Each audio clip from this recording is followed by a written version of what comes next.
పొలదని ఎన్టీఆర్ వైద్య సేవ పేరుతో సేవలు అందిస్తున్నామని మంత్రి సత్యకుమార్ యాదవ్ అన్నారు. త్వరలో 25 లక్షల రూపాయల వరకు సేవలు అందిస్తామని చెప్పారు. 3732 కోట్లను నెట్వర్క్ ఆసుపత్రులకు ఇచ్చామని వెల్లడించారు.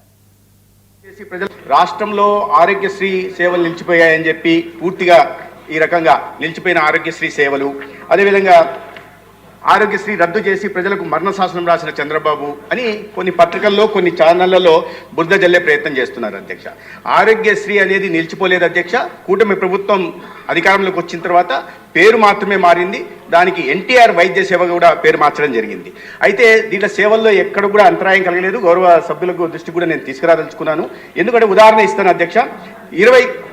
ఈ బెనిఫిషరీస్ 2023-24 అంటే గత ప్రభుత్వం అధికారంలో ఉన్న చివరి ఆర్థిక సంవత్సరంలో 12,53,065 మంది దీని ద్వారా లబ్ధి పొందితే, అదే ఎన్టీఆర్ వైద్య సేవ ద్వారా కూటమి ప్రభుత్వం అధికారంలోకి వచ్చిన తర్వాత గత ఆర్థిక సంవత్సరం 24-25లో అది కాస్త 13,42,673 పెరిగింది అధ్యక్ష. అంటే 90,000 మంది అదనంగా లబ్ధి పొందారు. రెండో విషయం ప్రీ ఆథరైజేషన్లు ఇచ్చిన మొత్తం 2023-24 ఆర్థిక సంవత్సరంలో 3,758 కోట్లు అయితే, అదే మా ప్రభుత్వం వచ్చిన తర్వాత అధికారంలోకి వచ్చిన తర్వాత అది కాస్త 4,079 కోట్లకు పెరిగింది. అంటే దాదాపు దీంట్లో కూడా 260 కోట్లు పెరిగింది అధ్యక్ష.